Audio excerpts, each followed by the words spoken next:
لا حول ولا قوة الا باللہ العلی العظیم حسبنا اللہ ونعم الوکیل ونعم المولا ونعم النصیر۔ اعوذ باللہ من الشیطان الرجیم، بسم اللہ الرحمن الرحیم۔ الحمد للہ الذی یؤمن الخائفین وینجی الصالحین ویضع المستکبرین ویہلک ملوکا ویستخلف آخرین، والصلاۃ والسلام علی اشرف الانبیاء المرسلین نبینا سیدنا ابوالقاسم محمد، اللہم صلی علی محمد وآل محمد وعجل فرجهم وآلہ الطیبین الطاہرین المعصومین لا سیما بقیت اللہ فی الارضین، روحی وارواحنا لتراب مقدم الفدا ولعنۃ اللہ علی اعدائہم اجمعین۔ بسم اللہ الرحمن الرحیم۔ رب اشرح لی صدری ویسر لی امری واحلل عقدۃ من لسانی یفقہوا قولی، اما بعد فقد قال رسول اللہ صلی اللہ علیہ وآلہ وسلم افضل الاعمال امتی انتظار الفرج۔ عزیزان محترم، آپ سب کو ایام ولادت امام زمانہ جل اللہ تعالیٰ فرجہ شریف بہت بہت مبارک ہو، اور اسی دعا اور اسی تمنا اور آرزوؤں کے ساتھ کہ خدا کرے کہ جلد سے جلد جو ہے وہ خدا کی اس آخری حجت کا ظہور ہو اور ہم ان کے رقاب کے اندر ان کے ساتھ شامل ہوں اور شہادت کے درجے پر جو ہے وہ فائز ہو سکیں۔ عزیزان محترم، جیسا کہ آپ جانتے ہیں کہ یہ پروگرام ماہ شعبان کے ہمیشہ سے ہوتے رہے ہیں اور کئی عرصوں سے ہو رہے ہیں، لیکن ظاہر ہے اس سال جو ہے وہ توفیقات اس طرح نہیں ہے کہ ہم آپ کے درمیان میں موجود ہوں اور امام بارگاہ میں یا حسینیہ سینٹر کے اندر یہ پروگرام جو ہے وہ برپا ہو سکیں۔ بہرحال یہ خداوند متعال کی طرف سے توفیق اور نعمت ہے کہ ہم ان ایام کو جو ہے وہ خالی نہ جانے دیں، اور جہاں پہ بھی ہیں، چاہے دور ہیں چاہے کسی جگہ پر بیٹھے ہیں، ہم ان جشنوں کا انعقاد کریں اور اپنے وقت کے امام کی ان ایام کو کہ جو ان کی ولادت کے ایام ہیں اس میں خوش ہوں۔ البتہ دوسری طرف مشکلات ہیں، پریشانیاں ہیں، بیماری ہے، اور خاص طور پہ یہ جو حالات دنیا کے اس وقت چل رہے ہیں، ایک بیماری کی وجہ سے، ایک وائرس کی وجہ سے کہ جس نے ہم اس پوزیشن کے اندر ہم سب کو کر دیا ہے، تو اس میں ہمارا وظیفہ جو ہے وہ اور زیادہ سنگین ہو جاتا ہے کہ ہم بہتر طریقے سے جو ہے وہ ان ایام کے بارے میں جو ہے وہ گفتگو کریں اور اپنا اصل مقصد اور اصل ہدف جو ہے وہ ہم اس پہ قائم رہیں۔ آخری زمانہ کی تعبیر دینا بعید نہیں ہے ان ایام کو، کہ اب وہ زمانہ کہ جہاں پر ایمان کو ثابت رکھنا جو ہے وہ بہت مشکل ہو جائے گا۔ گفتگو بہت سارے پیراہے میں کی جا سکتی ہے اور ہو بھی رہی ہے، اور یقیناً علماء اکرام سے آپ استفادہ بھی کر رہے ہوں گے۔ میں کیونکہ ان حالات کے اندر جو بہت زیادہ لوگ سوال کر رہے ہیں اور بہت زیادہ جو لوگوں کے اندر ایک اضطراب پایا جاتا ہے وہ یہ کہ کیا یہ جو کچھ ہو رہا ہے اس وقت کیا یہ علامت ظہور میں سے ہے یا نہیں ہے، تو ہم اس پہ ایک تھوڑی سی گفتگو کریں تاکہ ہم دیکھ سکیں کہ علامتیں، نشانیاں جو ہیں وہ ظہور کی وہ کیا ہیں اور اس کی کتنی قسمیں ہیں، اور کیا سب علامتیں ایک ساتھ ہوں گی یا الگ الگ ہوں گی۔ تو اس پر بہرحال میں آپ کی خدمت میں جو ہے وہ کچھ چیزیں عرض کرنی ہے کہ دیکھیں امام کا ظہور، ایک تو یہ کچھ چیزیں تو بہت کلیئر ہیں کہ دنیا میں ظلم و ستم کا بڑھ جانا،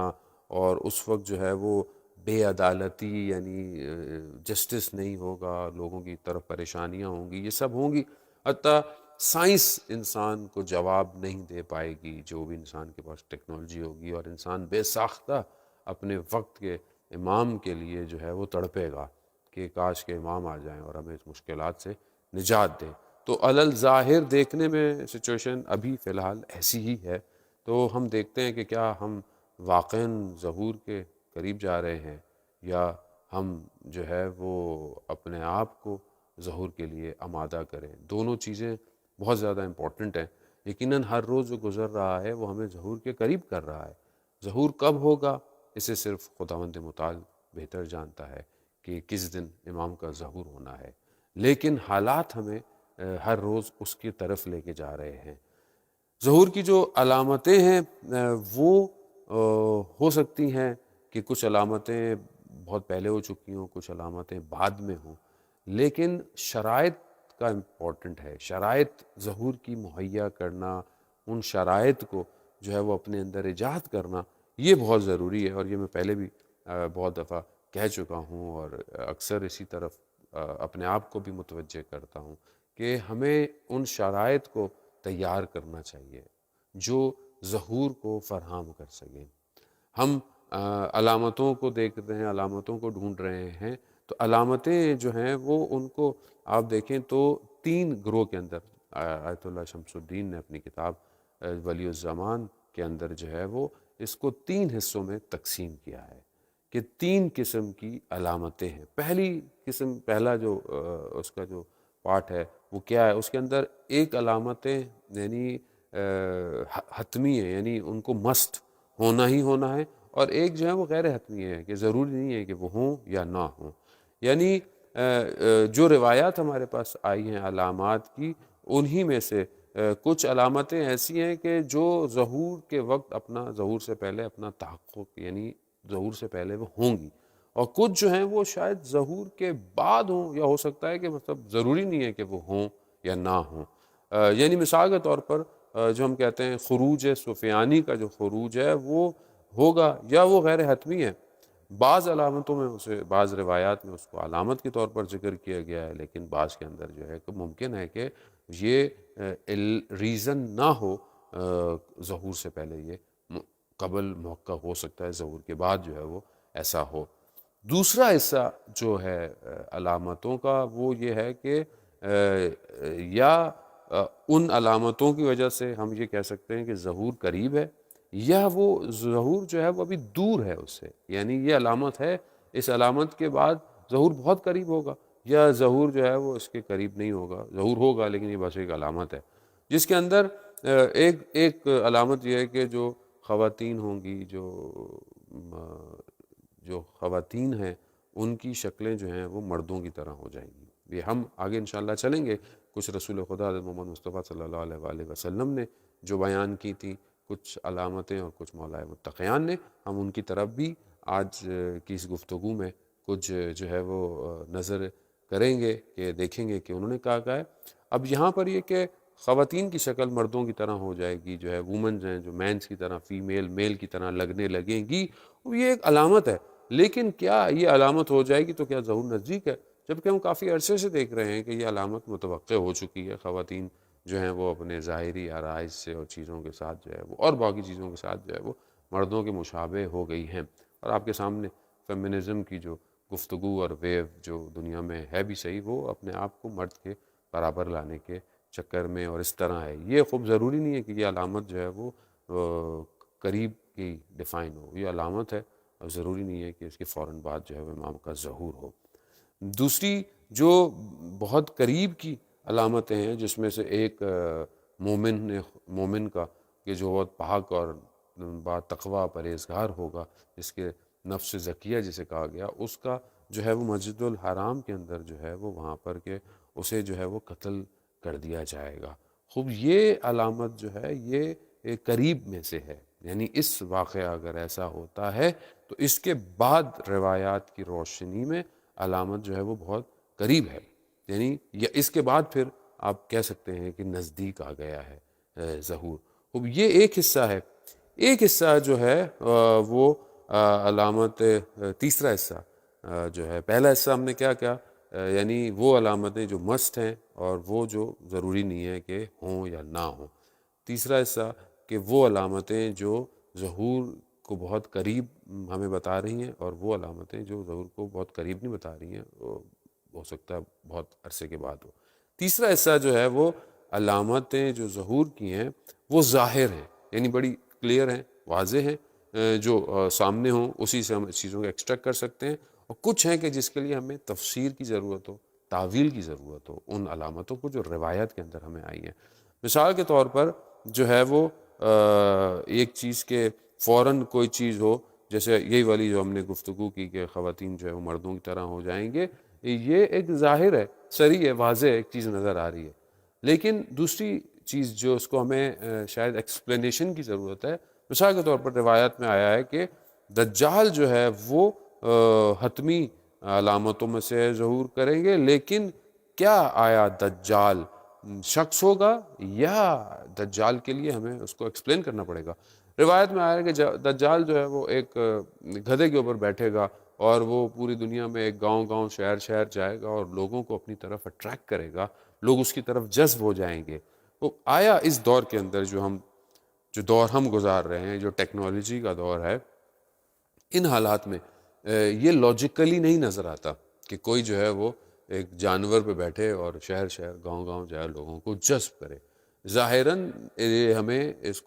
اس کو کہہ سکتے ہیں کہ ہم اس کی تعویل کر سکتے ہیں، ہم اس کو ایکسپلین کر سکتے ہیں کہ دجال جو ہے وہ فتنہ ہوگا۔ دجال جو ہے وہ شاید یہ ٹی وی جو ہے، ایک زمانے میں کہا گیا کہ یہ دجال ہے، پھر کہا کہ وہ انٹرنیٹ جو ہے اور یہ ساری چیزیں، اور واضح بھی ہیں، یعنی یہی انٹرنیٹ اور ٹی وی کہ جہاں پر اس کے ذریعے سے ہم ابھی اچھے کام بھی کر رہے ہیں، لیکن اسی کے ذریعے سے معاشرے کو تباہ اور برباد بھی کیا گیا، اسی کے ذریعے سے گناہ اور فساد اور اخلاقی برائیاں، یہ سب بھی جو ہے وہ ہے۔ پھر یہی میڈیا جو ہے وہ یہی حاکم ہوا ہے ہمارے ذہنوں کے اوپر، مثال کے طور پر لوگوں کو جذب کر رہا ہے اپنی طرف۔ جو آپ دیکھیں غلط بیانیاں، پروپوگنڈے، جھوٹ اور جو پلاننگ ہے خاص طور پہ، اور ابھی بھی دیکھیں اس وائرس کے اندر ہمیں خوف و ہراس کو پھیلا دینا، اور ہمیں جو نیوز مل رہی ہیں پوری دنیا سے، ہمیں نہیں پتہ ساری نیوز صحیح ہیں غلط ہیں، ہمارے پاس ہر چیز اویلیبل نہیں ہے، جو وہ چاہتے ہیں وہی دکھاتے ہیں، ایک میجورٹی مین اسٹریم کو وہی دکھا رہے ہیں جو وہ چاہتے ہیں۔ ہمیں نہیں پتہ کہاں پر حالات کیسے ہیں، ہمیں نہیں پتہ کہاں پر کتنی ڈیتھس ہو رہی ہیں نہیں ہو رہی ہیں، خوف و ہراس پھیلا دینا۔ خوب اس سے لگتا ہے کہ یہ خود ایک میڈیا جو دشمن اس کو استعمال کر رہا ہے، وہ بھی ایز اے دجال جو ہے وہ استعمال ہو رہا ہے، اور اس کے ذریعے سے لوگوں کو اپنے اندر جذب کیا جا رہا ہے۔ خوب یہ تین جو ہم نے اس کو ڈیوائیڈ کیا، اس تین سے ہم ٹوٹل یہ کہہ سکتے ہیں کہ 6 جو ہیں وہ پارٹس ہو جاتے ہیں ان روایات کی روشنی میں، یعنی ہر بخش جو ہے وہ 2 میں ڈیوائیڈ ہو رہا ہے۔ تو یعنی اگر ہم یوں دیکھ لیں تو 6 کائنڈ آف جو ہے وہ یہ ہیں سائنس آف ظہور، کہ جس پر ہم روایتوں سے ایکسٹریکٹ کر سکتے ہیں۔ اب آپ خود سمجھ لیں کہ اب ہم آگے دیکھتے ہیں بعض روایتیں جو بہت بعید کی ہیں، کیا وہ ابھی ہو گئی ہیں؟ جو ابھی بہت سارے لوگ سوال کر رہے ہیں، مسلسل ہم جو بھی پروگرام کر رہے ہیں اس میں ہمیں لوگ سوال بھی کرتے ہیں آن لائن لائیو پروگرامس کے اندر کہ مولانا صاحب یہ ہو رہا ہے وہ ہو رہا ہے۔ تو دیکھیں بات یہ ہے کہ یہ سب ہو رہا ہے اور یہ ہوتا جائے گا اور آگے بھی ہوگا۔ سچویشن یہ ہے کہ کیا ہم خود ریڈی ہیں کہ نہیں ریڈی ہیں، ہمیں اس کی طرف زیادہ توجہ دینا ہے۔ ہم یہ دیکھیں کہ روایات میں بہت سارے ایسے معاملات ہیں کہ انشاءاللہ اس کو بیان کریں گے کہ جو بہت نیئر ظہور کو ڈیفائن کر رہی ہیں، اور وہ جب ہوں گی تو یقیناً جو ہے وہ اس میں ہمیں خیال رکھنا چاہیے کہ ہم انٹرنیٹ پر ہر چیز کو فارورڈ کر رہے ہیں کہ بغیر ایک تو اس کو کسی لاجیکل ریزن ہے یا مستند روایت ہے نہیں ہے، کوئی گفتگو، اچھی بات ہے، استغاثہ کریں، دعائیں پڑھیں، اور یہ ضروری ہے کہ ہم ان حالات کے اندر ایام میں ہم دعائیں کریں اور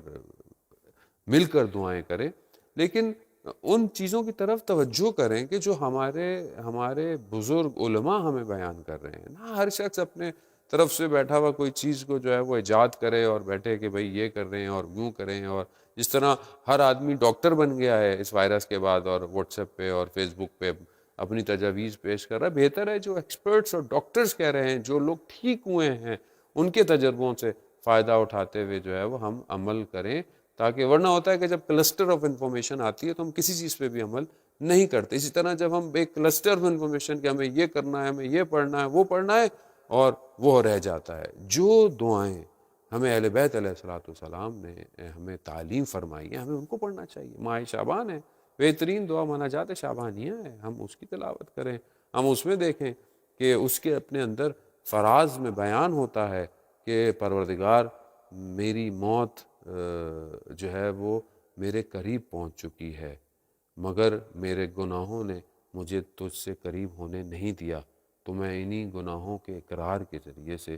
تیری بارگاہ میں وسیلہ قرار دیتا ہوں کہ تو مجھے جو ہے وہ رحم کر، مجھ پہ معاف فرما۔ تو ہم ان دعاؤں کو پڑھیں، اور وہ دعائیں جو میں پہلے کئی پروگرام میں آپ کی خدمت میں عرض کر چکا ہوں کہ ہم ان دعاؤں کو پڑھیں، جیسے صحیفہ سجادیہ کی دعا نمبر 7 ہے، اس کو پڑھیں، دعائے نور کو پڑھیں، زیارت عاشورہ، حدیث قصہ، دعائے توسل، اور قرآن پاک کی تلاوت کریں. خوب یہ چیزیں جو کہ ہمارے پاس مستند ہیں ہم ان کو پڑھیں، نہ کہ ہم بہت ساری چیزیں جو ہے وہ خود ساختہ جو ہے وہ بنائیں اور شروع کر دیں. بہت ساری علامتیں امام جعفر صادق علیہ السلام کی خدمت میں شخص آیا، اور امام صادق سے یہ روایت ہے کہ امام صادق نے جو ہے وہ علامات ظہور کے بارے میں رسول خدا محمد مصطفیٰ صلی اللہ علیہ وسلم سے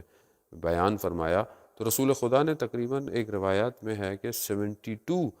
علامتوں کو جو ہے وہ بیان کیا ہے، 72 علامتوں کو بیان کیا ہے. مولا متقیان نے اپنے ایک صحابی سعصع بن سوحان کو جو ہے وہ تقریباً 40 علامتوں کو ایک خطبے کے اندر بحر الانوار کے اندر اس کو بیان کیا ہے. کافی چیزیں جو ہے وہ ان میں کامن ہے. میں کچھ کی گفتگو کرتا ہوں تاکہ تھوڑا سا ہمیں آئیڈیا ہو کہ یہ وہ علامتیں ہیں کہ جو ہو رہی ہیں، کچھ ہو چکی ہیں، کچھ ہونے والی ہیں. ہم ان علامتوں کے ذریعے سے ہم متوجہ ہو سکتے ہیں کہ ہاں ظہور نزدیک ہے، لیکن کتنا نزدیک ہے، کب ہے، اس کے لیے ہم کچھ اور حصہ دیکھیں گے جو ظہور کی علامتوں کو بہت قریب شو کر رہا ہے. ہم ان کو آخر میں جو ہے وہ دیکھتے ہیں کہ وہ ہمیں کس طرف متوجہ کروا رہی ہیں. رسول خدا صلی اللہ علیہ وسلم فرماتے ہیں کہ جب میری امت نماز کو ضائع کر دے گی، یہ ایک علامت میں سے ہے کہ ایک امت ہماری جو ہم لوگ، میں کسی کو کہہ نہیں سکتا انسان اپنے آپ کو کہے اور اپنی طرف کیا ہم نماز کو ہم نے قائم رکھا ہوا ہے، نماز ہم واقعاً صحیح طریقے سے پڑھتے ہیں، یا نماز امت پڑھ رہی تھی یا اپنے کاموں میں لگی ہوئی ہے. خوب یہ ایک بہت امپورٹنٹ سوال ہے. دوسری چیز کہ شہوت کی پیروی ہوگی، لوگ شہوت اور خواہشات کی پیروی کریں گے، اپنے نفس کی خواہشات کے پیچھے بھاگیں گے. خیانت جو ہے وہ لوگوں کے اندر زیادہ ہوگی. خیانت بہت ساری ہے، خیانت زبان سے بھی ہے، خیانت آنکھ سے بھی ہے، خیانت امانت کو نہ رکھنا بھی خیانت ہے. امانت میں جو ہے وہ امانت کے اندر جو ہے وہ اس حصے کو استعمال کر لینا خود خیانت میں سے ہے. امانت داری کم ہو جائے گی. لوگ شراب جو ہے وہ اس کو استعمال زیادہ کرنا شروع کر دیں گے، جو کہ آج افسوس کے ساتھ ہمیں یہی کہا جاتا ہے کہ آج کتنے مسلم ممالک کے اندر بھی جو یہ ہے، اور آسانی سے جو ہے وہ لوگ اس برائی کی طرف جو ہے وہ راغب ہیں. آسمان میں فضا جو ہے وہ تاریک ہو جائے گی. شاید گناہوں اور معصیتوں کی وجہ سے شاید ہوا جو ہے وہ آلودہ ہو جائے گی.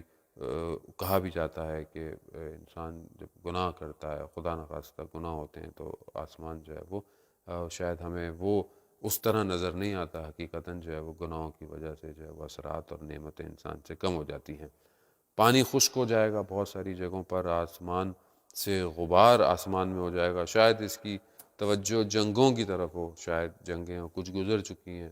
جنگ first world war, first world war 2 جو ہے وہ ہو چکی ہے. اسی طرح بہت ساری جگہوں پہ جنگیں ہوئی ہیں. آسمان غبار آلود رہا ہے اور ہو چکا ہے. سیکیورٹی کم ہو جائے گی، چاہے وہ ہوا کے راستے ہوں، چاہے وہ زمین کے راستے ہوں. لوگ ایک دوسرے کو برا بھلا بولیں گے. بہت آسان ہے آج کل، ہر آدمی ایک دوسرے کو برا بھلا بولنے میں کوئی کسر نہیں چھوڑتا، اس میں کوئی دیر نہیں کرتا. ذرا سی کسی سے کوئی کوتاہی غلطی ہو جائے آپ کے سامنے، جس طرح ہم لوگ اپنے ہی لوگوں کا حال کرتے ہیں فیس بک پہ، یوٹیوب پہ اور واٹس ایپ پہ.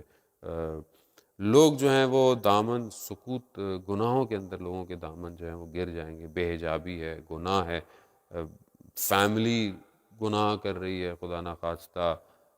جو ہے وہ ان ساری چیزوں میں ملوث ہے. لوگ دنیا پرست ہو جائیں گے. ظاہری دنیا، خوبصورتی، گھروں کی خوبصورتی، دیواروں کی خوبصورتی ہے، بڑی بڑی عمارتیں، مضبوط عمارتیں لوگ بنائیں گے. خوبی دنیا میں بن چکی ہیں، ساری ہیں. درخت جو ہے وہ ان کو لگانا کم ہو جائے گا، اور اگر ہوگا بھی تو درختوں کی جو چیزیں ان کو استعمال کم کیے جائے. قیمتیں چیزوں کی آسمانوں پہ پہنچ چکی ہیں، قیمتیں بڑھ جائیں گی آپ کے سامنے. دنیا ابھی حالات میں تو ویسی جو ہے وہ انفلیشن ریٹ کتنا ہائی ہو گیا ہے. باطن کا پردہ ہٹ جائے گا، یعنی جو لوگ اصل میں ہوں گے وہی جو ہے وہ سامنے سے نظر آ جائیں گے. اسکار ہے کہ یہ برا آدمی ہے، یہ دنیا پرست ہے، یہ جو ہے وہ اس کو سٹیٹس چاہیے اور یہ چوری کرتا ہے. یعنی یہ چیزیں واضح ہو جائیں گی، اور لوگ اس کے باوجود بڑے آرام سے اور عادی زندگی گزار رہے ہوں گے. حضرت لوط علیہ السلام کی قوم میں جو گناہ تھا لواط کا، وہ اوپن ہو جائے گا. اگر آپ دیکھیں آج کل دنیا کے اندر جو ہے وہ یہ سب برائی اتنی عام ہو گئی ہے، لیگل ہو گئی ہے ملکوں کے اندر، اس سے بڑی اور کون سی علامت ہم سمجھتے ہیں کہ انتظار کریں؟ لوگ جو ہے وہ مشکلات کا شکار ہوں گے کام کے اندر، کاروبار کے اندر، جو کہ آج کل بہت زیادہ واضح ہے۔ سارے پروگرام انسان کے جو ہیں وہ نفسانی خواہشات کے اوپر ڈپینڈ کر رہے ہوں گے۔ بے عصمتی جو ہے، یعنی عصمت اور طہارت اور پاکیزگی جو خواتین کے اندر سے ہوگی، وہ لوگوں کے اندر سے چلی جائے گی۔ لوگ جو ہیں وہ دوسروں کو راضی کرنے کے لیے جو ہے وہ یہ سارے کام کریں گے، اور یہ کافی طولانی ہے، اور وقت ہمارے پاس اتنا نہیں ہے کہ ہم جو ہے وہ اس کی طرف بڑھیں۔ لوگوں کا اصل، رسول خدا فرماتے ہیں کہ لوگ جس سے محبت کریں گے وہ پیسہ ہوگا، اور پیسہ ہی جو ہوگا وہ پہلا ہدف ہوگا جس کی وجہ سے لوگ ایک دوسرے سے محبت کریں گے۔ آج آپ دیکھ لیں کہ جس کے پاس پیسہ ہوتا ہے لوگ اسی کا احترام کرتے ہیں، عزت کرتے ہیں، ساری چیزیں کرتے ہیں۔ اور بہت ساری چیزیں ہیں کہ جو علامتیں ہو رہی ہیں، کچھ چیزیں ہو سکتی ہیں کچھ چیزیں ہو سکتی ہیں کہ ابھی متوقع نہ ہو۔ تقریباً جو میں نے مطالعہ کیا ان میں سے اکثریت علامتیں ہو چکی ہیں، اور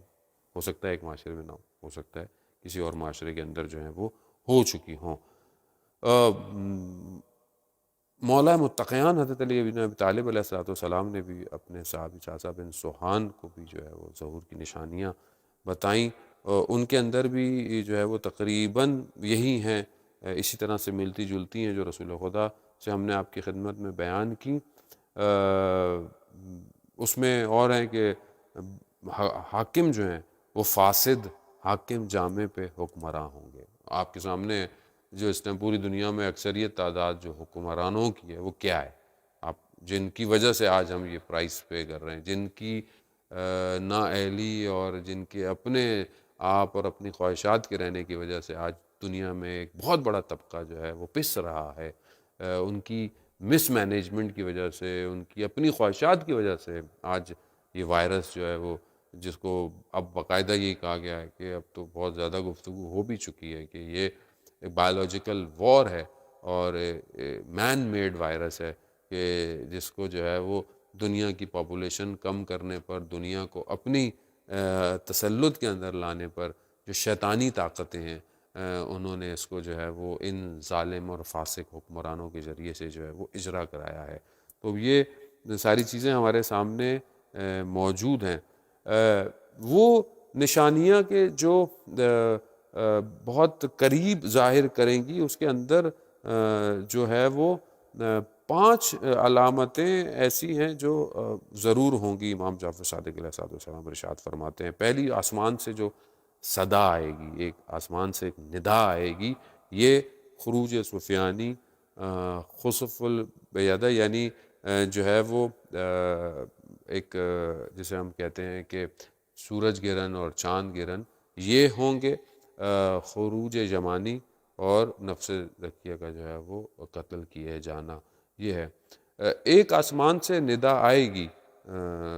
زرارہ جو کہ اصحاب تھے امام جعفر صادق علیہ السلام کے، انہوں نے سوال کیا کہ یہ جو ندا آسمان سے آئے گی کیا اس کو ہر کوئی سنے گا یا خاص لوگ سنیں گے؟ تو امام فرماتے ہیں کہ نہیں، اس صدا کو ہر کوئی سنے گا۔ اور پھر انہوں نے فرمایا کہ پھر مولا، پھر لوگ جب سب صدا کو سنیں گے تو پھر امام کی مخالفت کیوں کریں گے؟ کچھ لوگ مخالفت کریں گے۔ کہا کیونکہ اس صدا کے بعد شیطان کی بھی صدا آئے گی، تو اس صدا کے بعد جب شیطان کی صدا آئے گی تو پھر لوگ متزلزل ہوں گے، کنفیوز ہوں گے، جن کے ایمان کمزور ہوں گے وہ جو ہے وہ اس صدا کی پیروی کریں گے، تبھی وہ امام کی مخالفت کریں گے، لیکن جن کے ایمان مضبوط ہوں گے وہ شیطان کی آواز پہ توجہ نہیں کریں گے۔ اور یہ جو سورج گرہن اور چاند گرہن جو روایاتوں میں آیا ہے، یہ ماہ رمضان کے اندر ڈیفائن کیا گیا ہے کہ ماہ رمضان میں، یعنی مڈ آف ماہ رمضان کے اندر جو ہے وہ سورج گرہن ہوگا، اور آخر رمضان میں، اسی رمضان میں جو ہے وہ چاند گرہن ہو جائے گا۔ تو کسی نے سوال کیا کہ مولا یہ جو علم، اور اس زمانے میں بہرحال لوگ واقف تھے ان چیزوں سے، کہا کہ مولا یہ ہو نہیں سکتا، کیونکہ سورج جو ہے وہ منتھ کے آخر میں جو ہوتا ہے وہ گرہن ہوتا ہے، اور چاند جو ہے وہ مڈ میں ہو سکتا ہے۔ تو امام نے کہا میں جانتا ہوں، مگر اس وقت یہ جو قانون ہے یہ تبدیل ہوگا، تبھی جو ہے وہ علامت جو ہے وہ بہت قریب ہو چکی ہوگی، اور جس ماہ رمضان میں یہ ہوگا، اور صدا بھی جو کہتے ہیں آئے گی، وہ روایات میں 23 ماہ رمضان کو ہے یہ ندا جو آسمان سے آئے گی، تو اسی سال کہتے ہیں کہ ظہور جو ہے وہ عاشورہ کے دن ہوگا انشاءاللہ۔ تو یہ سب علامتیں میں نے آپ کی خدمت میں بیان کر دیں کہ کون سی نزدیک ہیں، کون سی دور ہیں، کون سی حتمی ہونی چاہیے، کون سی بہت ساری بعد میں ہوں گی۔ یہ سب علامتیں ہم نے آپ کی خدمت میں بہرحال ایک بہت خلاصہ کر کے میں نے آپ کی خدمت میں پیش کیا۔ ائمہ کی طرف سے روایات بالکل صریح ہیں کہ امام کا ظہور ہوگا، امام تشریف لائیں گے، اور امام جو ہے وہ اس دنیا کو ظلم اور اس سے پاک کر دیں گے۔ وہ ایک طولانی سفر ہے کہ امام کے ظہور ہوگا، پھر امام کے ظہور کے وقت بہت کچھ ہوگا، پھر ظہور کے بعد وہ مختلف حصے ہیں گفتگوؤں کے کہ ہم انشاءاللہ کوشش کریں کہ جتنا ہو سکے گا ان ایام میں ان گفتگوؤں کو آپ کی خدمت میں پیش کریں۔ ہمارا وظیفہ کیا بنتا ہے ابھی آج کل کے دور میں؟ دیکھیں، ہمیں نہیں پتہ کہ ہم کب تک زندہ ہیں، ابھی زندہ ہیں، کل تک زندہ ہیں، یا اس کے بعد ہمارا جو ہے وہ ہم دنیا سے جو ہے وہ چلے جائیں، یہ تو کسی کو نہیں پتہ۔ موت حتمی ہے، موت نے آنا ہے، لیکن میں ساری علامتیں نہ دیکھ پاؤں تو کیا میں کچھ بھی نہیں کروں؟ مجھے ان شرائط کو اپنے وجود میں پیدا کرنا ہے۔ میں پہلے بھی آپ کی خدمت میں یہ روایات جو ہے وہ پیش کر چکا ہوں امام باقر علیہ السلام سے، کہ جس میں وہ خصوصیتیں ہیں جو امام کے اصحاب کے اندر ہوں گی، وہ خصوصیتیں جو امام کے اصحاب کے اندر ہونی چاہیے۔ اس روایات کے آخر میں ضمیمہ یا خلاصہ یہی تھا، اگر یہ خصوصیات تمہارے اطراف میں کہیں ہوں تو تم ان کو ڈھونڈو، ان خصوصیات کو۔ اگر کوئی ایسا شخص تمہیں نہیں ملتا تو پھر اس خصوصیت کو، ان علامتوں کو اپنے اندر ایجاد کرو، یعنی میں اپنے آپ کو اس قابل کروں کہ میں امام کے ظہور کے لیے کچھ زمینہ فراہم کر سکوں، کچھ ایسا کام کر سکوں، کچھ ایسا ایک قدم بڑھا سکوں، ایک پتھر بن جاؤں ظہور کے رستے کا، تاکہ لوگ میرے اوپر سے چلتے ہوئے ظہور تک پہنچیں۔ بیان ہوتا ہے کہ آیت بہت بڑے عالم دین جو تھے مقدس اردبیلی، ان کے بارے میں جو ہے وہ ایک عالم دین ہی بیان کرتے ہیں کہ میں جب نجف میں تھا، اور نجف میں صحن ہی میں میرا حجرہ ہوتا تھا، تو میں نے رات کے ٹائم پر دیکھا کہ کوئی اندر داخل آیا ہے، اور اس داخل اندر آتے ہی اس زمانے میں حرم بند ہوتا تھا، حرم کا دروازہ جو ہے وہ اچانک سے خود کھل گیا، اور پھر اندر کا دروازہ کھلا تو میں بھی نیچے اترا، میں نے جا کر غور سے جب دیکھا تو وہ کوئی اور نہیں، مقدس اردبیلی تھے، اور انہوں نے جو ہے وہ کوئی ایسے جیسے مولا متقیان سے کلام کیا، اور اس کے بعد جو ہے وہ وہاں سے پلٹے اور پھر وہ کوفہ کی طرف روانہ ہو گئے۔ میں بھی ان کے پیچھے پیچھے چلتا گیا، اور وہ مسجد کوفہ میں گئے، اور پھر وہ ایک مقام پہ اندر جائے اور دیکھا کہ کہیں پھر کسی سے کلام کیا ہے، پھر کوئی گفتگو کی ہے، میں نہیں دیکھ پایا باقی کس سے وہ گفتگو کر رہے تھے۔ پھر جب واپس آئے تو واپس آتے ہوئے رستے میں جو ہے وہ میں اپنے اوپر قابو نہیں پایا، مجھے یا تو صدا میری نکل گئی، یا کھانسی مجھے آئی، کچھ آئی جس سے وہ مجھے پہچان گئے، اور پھر جب میں نے ان کو کہ انہوں نے مجھ سے پوچھا کہ تم کیا کہہ رہا، میں سب ماجرا دیکھ رہا تھا، آپ نے کیا گفتگو کی اور کس سے گفتگو کی؟ تو انہوں نے کہا کہ شرط پر کہ جب تک میں زندہ ہوں، قید حیات میں ہوں، تم اس بات کو کسی کو نہیں بتاؤ گے۔ تو انہوں نے کہا ٹھیک ہے۔ تو انہوں نے بتایا کہ میں اکثر مجھے جب کوئی مشکل ہوتی ہے علمی، اور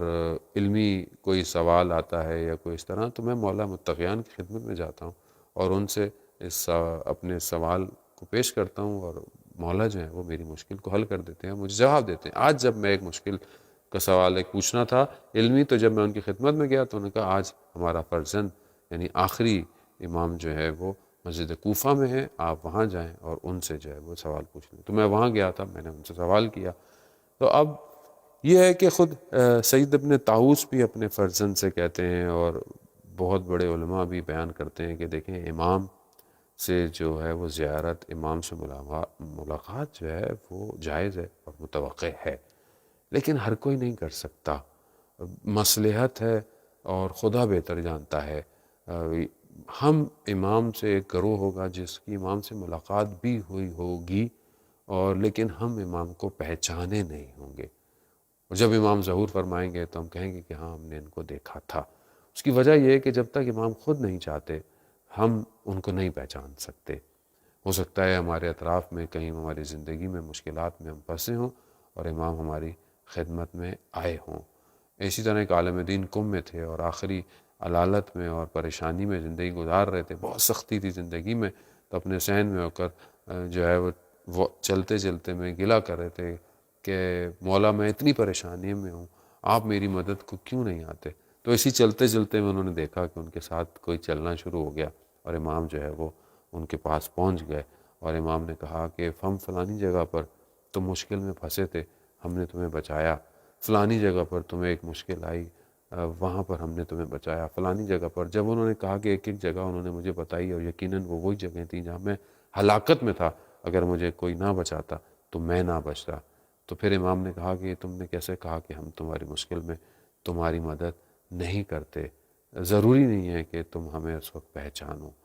بات یہی ہے جو امام زمانہ جل اللہ تعالیٰ فرجہ شریف نے شیخ مفید کو بھی جو خط لکھے ہیں ان کے اندر بھی وہ یہی فرماتے ہیں کہ شیخ ہم تمہاری ہر خبروں سے باخبر ہیں، یعنی جو بھی تمہارے پر ہو رہا ہے ہم سب جانتے ہیں،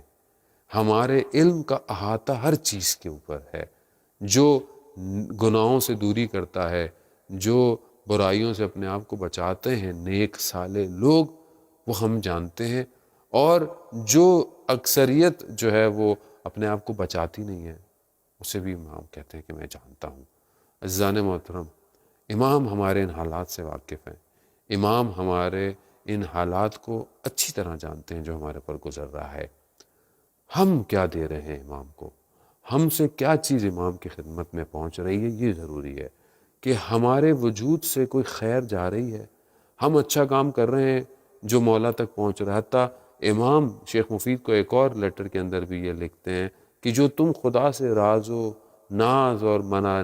مناجات پڑھتے ہو خدا کی بارگاہ میں، ہم اس کو بھی سنتے ہیں، ہم اس کو بھی جانتے ہیں۔ عزیزان محترم، آئیے ان ایام میں ہم اپنے مولا سے قرب حاصل کریں، خدا کی بارگاہ میں جائیں، دعائیں پڑھیں، مناجات پڑھیں، اپنے امام سے متصل ہوں، خدا کو آخری امام کا واسطہ دیں، اور دیکھیں کہ اس دور میں جہاں کہ انسانیت مشکل کے اندر ہے، پریشانی کے اندر ہے، میں کیا کر سکتا ہوں، میں کس طرح اپنے وجود سے کار خیر دوسروں تک پہنچا سکتا ہوں، چاہے وہ فائنینشلی ہو، چاہے وہ مورلی ہو، چاہے وہ کوئی اور طریقہ ہو۔ تو آئیے ہم ان حالات کے اندر، اس سٹریس اور اس ایک پریشانی کے اندر جہاں پہ عالم ایک مسیحا کا انتظار کر رہی ہے، ایک منجی کا انتظار کر رہی ہے، اس منجی کے انتظار کے لیے ہم سب مل کر ایک قدم بڑھائیں تاکہ ہم سب ظہور کے نزدیک ہو سکیں۔ اپنا بہت سارا خیال رکھیے گا۔ السلام علیکم یا بقیت اللہ۔